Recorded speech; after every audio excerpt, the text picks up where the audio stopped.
Hello sa mga Aries. Mga message ito ngayon sa natitirang araw ng April. Natitirang araw ng April, message sa inyo na mahalaga about sa inyong buhay at sa inyong career, sa inyong sitwasyon. At sana ay makapulot kayo ng kahit ilang percent sa reading ay inyong sundin para maging okay ang inyong nangyayari sa inyong buhay kahit pa paano, guys, kung gusto nyo lang naman.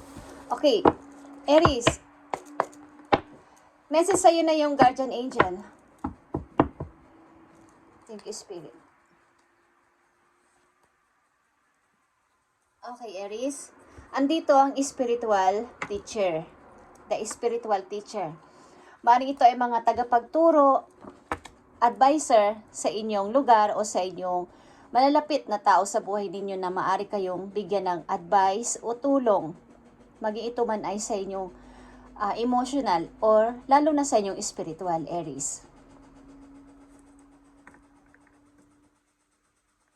There are great rewards in spending time alone. Those moments of solitude to focus on love in ways and when you might give to those around you. Shine your light, Aries, as example for others to follow. Seek out a spiritual mentor of if your life feel unfulfilled right now. Ito ay solitude mood. Nasa solitude mood ka o nag-iisip-isip sa iyong buhay, sa iyong life purpose. Okay? Maaring ilan sa inyong Aries na nandito sa reading ay may gustong isara na cycle. Ngayong taon na to, kailangan ko na itong gawin. Kailangan ko na talagang gawin para sa aking sarili. Naghahanap kayo ng mga bagong mapagkakaabalahan, magandang pagkakaabalahan, mga matitinong tao, maaayos sa tao sa paligid, maayos kausap, may positive na kaisipan. Okay? Sa mga Aries na nandito sa reading, is mag-spend kayo ng time sa inyong sarili kahit ngayong buwan na to o ngayong taon na to para malaman nyo talaga ang gusto nyo sa buhay. Ano ba talaga ang dapat mangyari sa akin? Ganito na lang ba ako? Hanggang sa ako ay tumanda at mawala na dito sa mundo? Okay? Ito ay pag-iisip-isip about sa sarili. Kung parang nire-rewind nyo o inaalala nyo yung mga bad na nangyari sa buhay ninyo at ina-analyze nyo na hanggang dito na lang ba talaga ako? Tinatanong nyo ang sarili nyo. O may dapat pa akong gawin? May dapat pa akong patunayan? May dapat pa akong planuhin? Kailangan nyong humanap ng mga bagong kaibigan na kayo ay tuturuan sa tamang pagdedesisyon at saka sa mga, pagpapaunlad lalo sa spiritual. Okay, Aries? Ito ang napakahalagang message sa inyo ngayon, natitirang araw ng April, guys, is pagmuni-munihan ng mga nangyari sa buhay at isipin kung hanggang dito na lang ba talaga ako. Okay? Ang message na to ay para lang sa mga tao na may ganitong sitwasyon, guys. Okay? Kung hindi ito para sa inyo ay huwag niyong ipilit sapagkat humihingi tayo ng message bago ako mag-reading dito para sa mga tao na dapat bigyan ng message lang. Itinakda lang tumakita ng kung sino man ang bibigyan ng message. Mag-spend kayo ng time o maglaan ng oras sa iyong sarili para mapag-isipan kung hanggang dito na lang ba ako. Kung wala na ba talagang pag-unlad ang buhay ko, dito na lang ba ako sa sitwasyon ko na to, ano man ang inyong sitwasyon, Aries. Ito man ay gulo sa pamilya, gulo sa buhay mag-asawa, gulo sa buhay may anak, at gulo sa buhay sa trabaho. Hanggang dito na lang ba ako? Wala na ba akong gagawin pang pagbabago sa aking sarili? O meron pa? Okay. Sapagkat ang susunod na message sa inyo ay Ace of Abundance, sinasabi ko sa inyo, ito ay Ace of Pentacles. Paglalarawan to na sinasabi sa inyo ng inyong mga angels na may mga news kayong matatanggap oras na kayo ay maiba ng mga pananaw sa buhay at paninindigan. Mga bagong opportunity is paparating o magpaparamdam o mag-a-appear sa inyong way. Okay? Tingnan natin ang mga message pa dito about sa inyong career or sa inyong money. At ang mga dapat at hindi dapat inyong gawin. Okay, Aries? Para sa mga Aries, sa natitirang araw ng April 2025, ano ang mahalagang message sa gusto mong ibigay at sabihin sa kanila? Sabi ng aking washing machine, I'm done. Okay? At yan ang gusto nyo sabihin. I'm done. Tapos na ako. I'm finished. Okay? Nakikita nyo yung unfulfilled. Katulad ng sinabi ko dito kanina.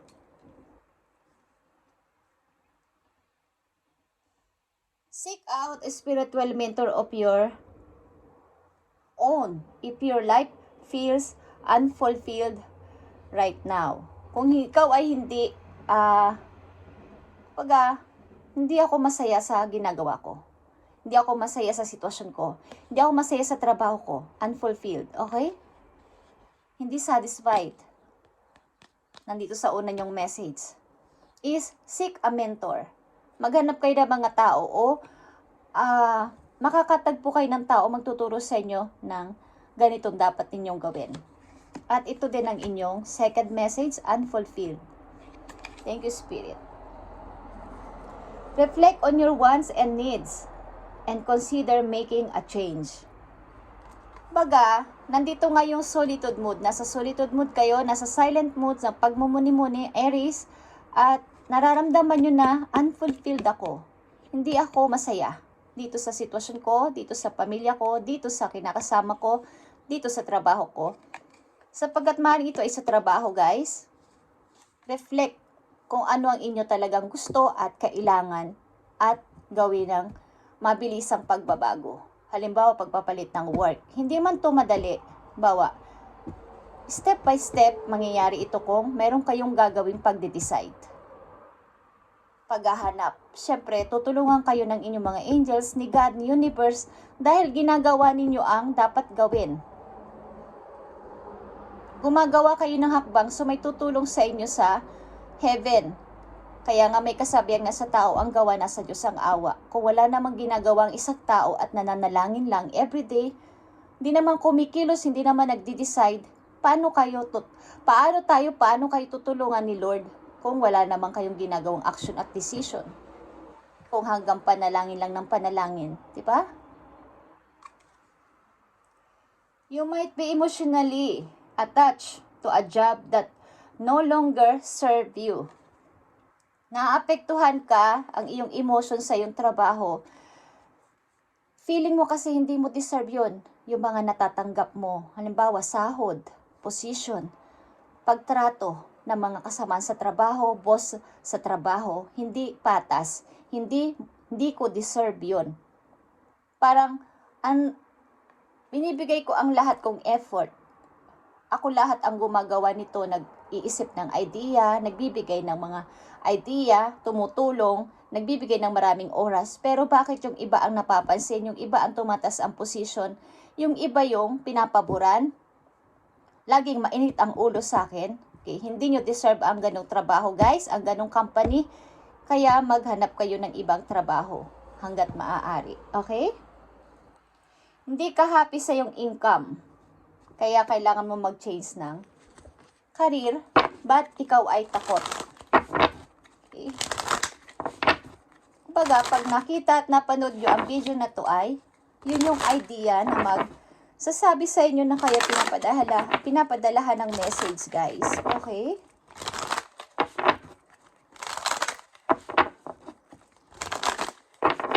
At message pa para sa inyo, isa pang message dito sa inyong money and career, Aries. Andito ang writer. Consider career like blogger, content writer, or book author, and creative writing.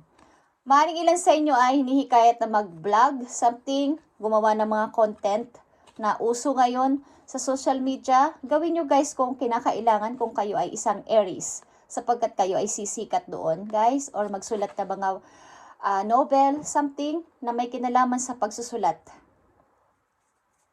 O yun nga, kahit naman sa cellphone o sa computer, hindi na uso yung sa papel o sa notebook na susulat. Okay guys, sa typewriter. Pwede naman kayo gumawa ng blog doon. Okay? Para sa inyong pagsusulat, kung gusto nyo. Words are powerful, Aries. Use them to manifest more abundance. Yung salita mo ay, yung ating nilalabas sa ating bibig ay powerful, Aries. Kapag sinabi mo, gusto mo nito, gagawin ko to, magde-decide na ako dito, para sa aking ikakaunlad sa money is mangyayari ito guys. Sapagkat ang salita ng isang tao kapag totoo at mabuti ang intention, pure ang intention sa puso, ay yun din ang income, yung outcome. Okay? Speaking of income. Yung outcome na mangyayari sa inyo ay yun din ang lalabas sa bibig ninyo, papasok yun. Okay? Kapag nagsalita kayo ng negative, yun din ang out, yun din ang magiging balik. So, welcome ninyo ang money, i-welcome ninyo ang abundance sa inyong buhay at yun ang babalik sa inyo. Your words have the power of influence and share your gift with the world. Sapagkat ang ilang Aries na nandito sa reading ay may gift. Ibig sabihin ng gift ay meron kayong kakayanan o meron kayong power na maka-impluwensya sa mga tao, i-share ang inyong idea sa mga tao sapagkat kayo ay maraming talent. Okay, Aries? So ito ang napakamahalagang message para sa inyo, Aries, sa natitirang araw ng April, ang pagpapalit ng ginagawa sa buhay. Sapagkat hindi kayo masaya dito at hindi kayo, parang nakukulangan kayo sapagkat ang dami kong ginagawang effort. Lahat na yata ng energy ko, binuhos ka na dito. Sa pamilya na to, binuhos ko na sa trabaho na to, binuhos ko na sa inyo lahat. Wala nang natira sa akin is walang nabalik. Puro lang kayo nasasaktan, umiiyak, at napapagod. So mag-isip-isip bago maging mas matanda pa sa inyong edad sa ngayon. At makagawa pa na maganda dito sa mundo. Okay? Nandito ang the spiritual teacher. Ito ay hermit. Pag-iisip-isip kung ano ba talaga ang purpose ko dito sa mundo. Bakit ako nandito pa? Bakit ako buhay o nabuhay dito sa mundo? Puro na lang ba sakit ang mararamdaman ko? Hindi yun, Aries. Dahil kailangan ay pagbabago. Simula sa pagde-decide, pag-choose. May mga tao may mga mag-asawa o mga kinakasama na nagtatagal ng 13 years, 15 years. Naghiwalayan na sila. So, okay, nagawa nyo na ang part nyo sa isa't isa. Bye-bye na, okay? At magpatuloy. Another person, hindi naman sa another pag-ibig. Agad-agad, makipagkilala sa marami, expose o explore pa ang inyong kakayanan, at lumago ulit bilang isang kayo sapagkat nung nagsasama pa kayo, nagawa nyo ang lahat doon sa tao na yun, sa pamilya na yun, sa mga anak nyo na yun, naibigay nyo ng yung energy, ang inyong pagmamahal, pag-aaruga. So ngayon ako naman, kailangan ko naman ulit bumangon, mag-grow, mag-smile. Mabuhay ulit bilang ako isang babae o isang lalaki dito sa mundo. Sapagkat tayo, bawat isa sa atin na ipinanganak na mag-isa. Okay? Kung mayroon man tayong nakasama sa buhay natin, ito ay hiram lang natin. Kung yan ay mahiwalay sa atin, is nagawa natin yung ating mission sa kanila, sa ating mga anak, sa ating mga naging asawa o asawa, kinakasama. Okay? Yun ay nagawa na natin ang ating mission. Meron pa tayo kasing mission na pinapagawa sa atin si Lord, kaya tayo nahiwalay doon sa mga tao na yon kahit na ginawa na natin ang ating effort, ang inyong effort. Okay? Is meron pa kayong mission sa ibang tao. Magbigay ng idea, magbigay ng payo, makasama sila. Okay? Sapagkat lahat ng tao na namimit ng bawat isa ay merong tinuturo, may iniiwang lesson, okay? May experience na iniiwan sa bawat isa. So, yung kalungkutan kung kayo ay may iiwan, meron kayong aalisan, o meron kayong papalitan. Okay? Aries? Dalang message dito na mahalaga for you, Aries. Sa natitirang araw ng April, ito ay napakahalaga. Kaya hindi ko to pwedeng hindi sasabihin sa inyo, guys. Aries, napakahalagang message for you. Ito man ay paalala. Nakita nyo ang 3 of Cups. Mga celebration, pagsasabi ng cheers. Okay? Hindi man to parang pagbubunyi na meron tayong nagawang maayos. Celebration. Pagsasaya. Sapagkat may natapos na magandang project, may naging okay na, may magandang news na dumating. Okay, guys?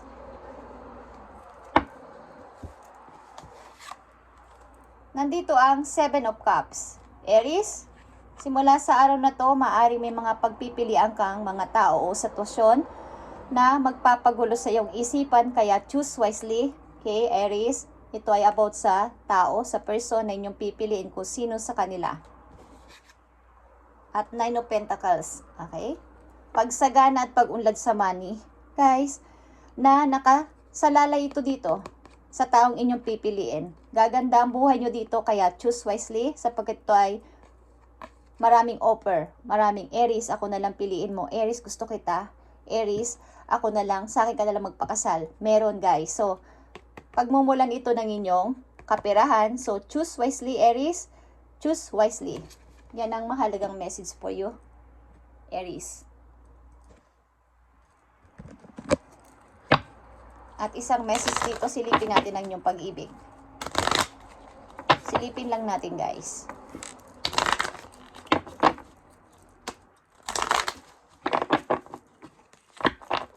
Marami kayong maliligaw kung kayo babae. Kung kayo lalaki, marami kayong magugustuhan. So, choose wisely, pagmumulan ito ng inyong paglago sa pera. Maaring kayo ay nabigo o nahiwalay sa inyong asawa. Yeah. Ilan sa inyo, guys, ay magiging happy like this? 9 of Cups. Pupunta kayo paminsan-minsan sa labas para mag-cheers, okay? Uminom with friends or your loved ones. Okay? Ay, nakikita nyo to. Ace of Pentacles para sa inyo, Aries, kung magbabago ang inyong mga pananaw at desisyon dito, simula dito sa una ko mga sinabi. Okay? Pag napag-isipan nyo to, matatagpuan at natagpuan nyo na o matatagpuan nyo ang taong ito. 2 of Cups. Okay, guys? Aries, silipin natin ang iyong pag-ibig. Past lives ito, guys. You have known this person before. It is soulmate for a past lifetime. Okay. Ang tao na inyong nandyan na sa buhay ninyo, makikilala nyo pa lang ay masasabi ninyong soulmate, guys. Kaya kayo ay hindi kayo maghihiwalay. Hindi kayo, kahit may away, ups and down, on and off relationship, hindi na kayo maghihiwalay ng person na to, sapagkat ito ay kayo ay pinagtagpo talaga. Okay? Thank you and God bless, Aries. At ito ang inyong message na natitirang araw ng April 2025. At i-update natin ito sa mga susunod pang araw. Okay, guys? Aries, para sa iyo message na to. At pag-isipan mo itong mabuti, okay? Gumawa ng action and decision dito. Kung hindi na kayo masaya sa iyo trabaho, sa mga kinakasama ninyo na toxic, ay tuloy nyo ng layuan at mag-grow sa sarili, okay? Maging practical.